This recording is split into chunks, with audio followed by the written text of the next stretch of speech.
I can do all things through Christ who strengthens me. You've seen it on gym walls, graduation cards, athlete's eye black. But here's the uncomfortable truth. The man who wrote those words wrote them from a prison cell, and he wasn't talking about winning at all. Today we're looking at 5 of the most quoted verses in the entire Bible, and what they actually meant to the people who first read them. Number 4 is the one almost every church sign gets wrong. Let's go beneath the verse.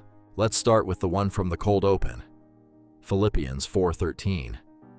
I can do all things through Christ, which strengtheneth me. The way we usually hear it, this verse is about achievement. Winning the game, acing the interview, chasing the dream.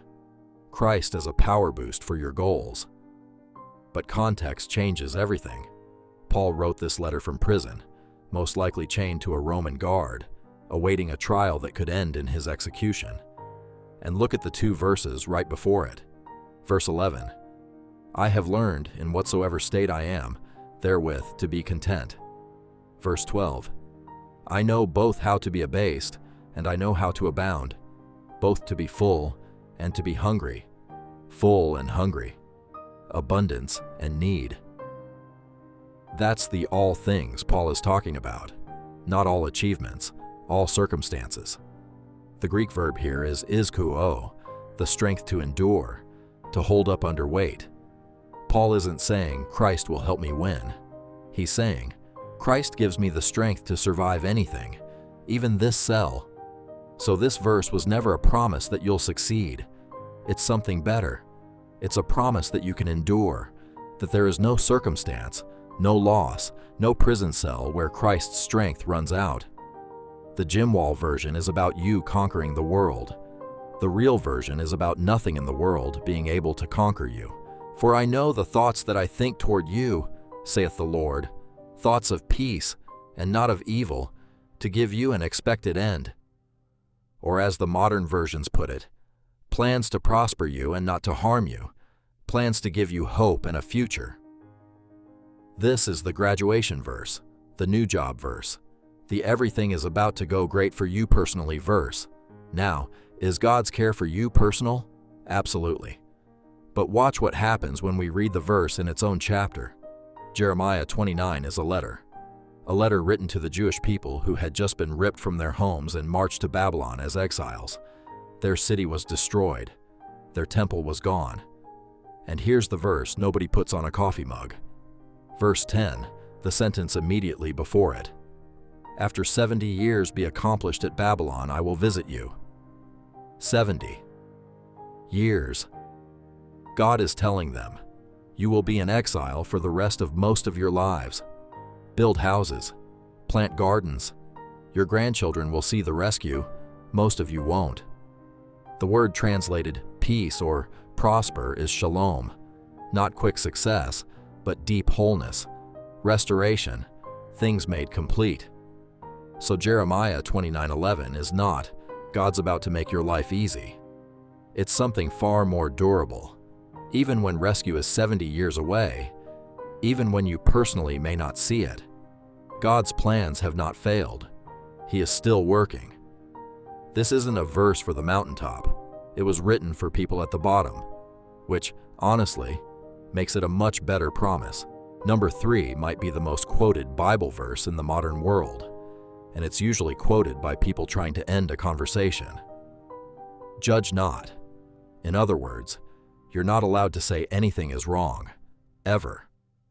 But did Jesus really mean that no one can ever make a moral judgment? Let's do the thing we always do here. Read the next verse. Verse 2. With what judgment ye judge, ye shall be judged, and with what measure ye mete, it shall be measured to you again. Then verses 3-5, the famous picture. Why do you look at the speck of sawdust in your brother's eye and ignore the plank in your own? And here's the detail everyone misses. Verse 5 doesn't say, so never mention the speck. It says, first cast out the beam out of thine own eye, and then shalt thou see clearly to cast out the mote out of thy brother's eye. Then, the goal is still to help your brother with the speck, Jesus isn't banning judgment. He's banning hypocritical judgment. Judgment without self-examination first. In fact, in John 7:24, Jesus commands the opposite of never judge.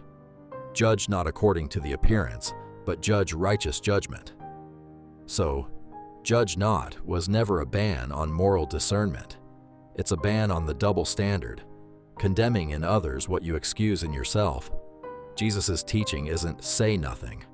It's deal with your own plank first, so that when you do speak, you speak with clean hands and humility. Number 4, the church sign classic. Money is the root of all evil. Except, that's not the verse, not even close. Here's what 1 Timothy 6:10 actually says. For the love of money is the root of all evil, which while some coveted after, they have erred from the faith and pierced themselves through with many sorrows. 2 words change everything. The love. The Greek word is philorguria, literally, love of silver. Money itself is a tool. Scripture is full of wealthy people God used. Abraham, Job, Lydia, Joseph of Arimathea, who gave Jesus his own tomb. The danger was never the silver. It's the silver taking the throne of your heart. And most scholars note the Greek grammar here reads more precisely as a root of all kinds of evil. Paul's point isn't that every evil in history traces back to money, but that the craving for it grows every kind of evil. Betrayal, exploitation, fraud, broken families. Notice the verse's own imagery. People who crave it have pierced themselves through. The love of money doesn't just hurt others. Paul says it wounds the person who carries it. So the Bible never said money is evil. And getting this wrong actually matters because it turns a heart-level warning into a rule about bank accounts. The question the real verse asks is sharper, not how much do you have, but what do you love? Our last verse is the gentlest sounding one on the list. Be still and know that I am God. It's on candles, journals, meditation apps. We hear it as relax, breathe, find some quiet time. Stillness before God is a real and beautiful practice. Scripture commends it elsewhere. But that's not quite what this verse is doing. Because Psalm 46 is not a quiet psalm. It's a war psalm. Listen to the verses around it. The heathen raged, the kingdoms were moved. He maketh wars to cease unto the end of the earth. He breaketh the bow, and cutteth the spear in sunder. He burneth the chariot in the fire. And then comes verse 10, and here's the key. God isn't whispering it to a stressed believer in quiet time. He's declaring it to raging nations in the middle of the chaos. The Hebrew word is rapha, literally to let drop, to release your grip, to stand down. Some translations render it cease striving or even enough. It's less take a deep breath and more a command from the throne. Stop. Put it down. I am God, and you are not. So this verse isn't primarily an invitation to relax. It's a declaration of surrender. And honestly, that's better news, because it means peace doesn't come from finding a quiet room. It comes from letting go of the war, the striving, the need to control the outcome, because the outcome was never in your hands to begin with. 5 verses, 5 phrases we've all heard 100 times. And underneath each one, something deeper, older, and honestly more comforting than the version on the mug. And notice the pattern in every single one.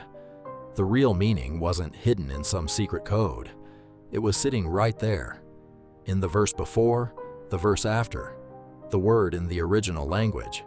The Bible rewards the reader who slows down. If one of these 5 surprised you, tell me which one in the comments. I read everyone. And if you want to go deeper, the next video takes the verse from number 2, Jeremiah 29:11, and walks through the whole letter it came from. Because what God tells the exiles to do during those 70 years might be the most practical advice in the Old Testament. I'm glad you're here.